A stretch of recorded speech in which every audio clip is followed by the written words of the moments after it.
अब देखिए यहाँ पे एक सवाल हम लोग के सामने है, निम्न में से किस भिन्न को 5/7 में जोड़ा जाए कि 1 हो जाए।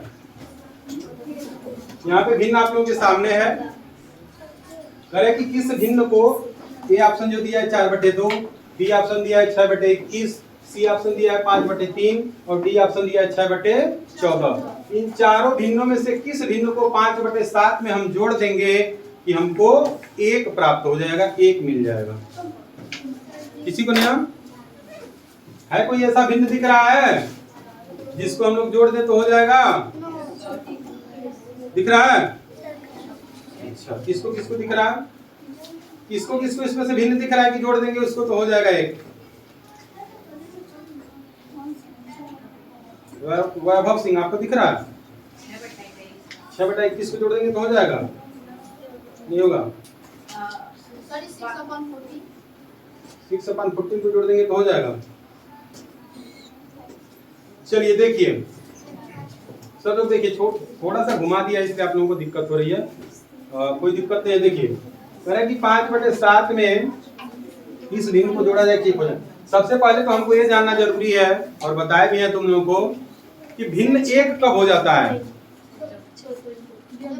हाँ सारे लोग बताओ।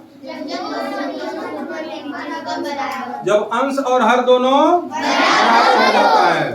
भिन्न का मान 1 कब रहता है? जब अंश और हर दोनों बराबर रहता है।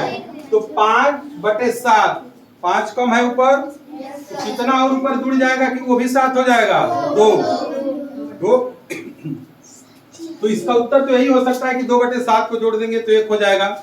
हो सकता है कि नहीं हो सकता है? 2/7 को हम जोड़ देंगे तो वो 1 हो जाएगा। भिन्न यही सही है। 2/7 को जोड़ देंगे 5/7 में तो भिन्न कितना हो जाएगा? 1 हो जाएगा। लेकिन अब 2/7 तो किसी ऑप्शन में दिया ही नहीं है। तो भिन्न का एक और सिस्टम होता है, समतुल्य भिन्न। क्या होता है? समतुल्य भिन्न, इक्विवेलेंट फ्रैक्शन। इक्विवेलेंट सीओ में याद आना है ना तुम्हारा? इक्विवेलेंट फ्रैक्शन होता है जो उस भिन्न के बराबर ही उसका मान होता है।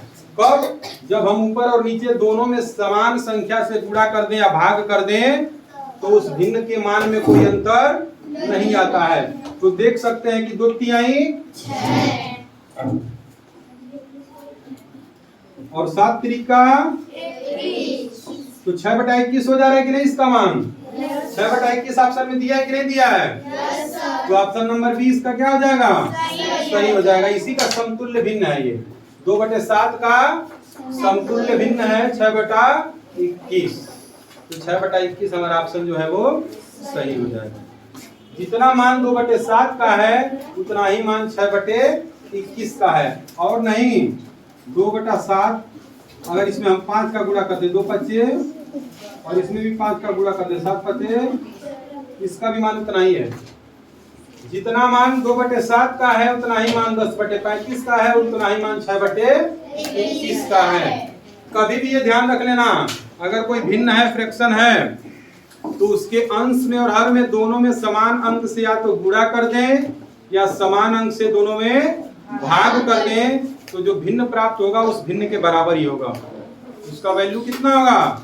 उसके बराबर ही होगा। उसके वैल्यू में कोई अंतर नहीं आएगा। ठीक है।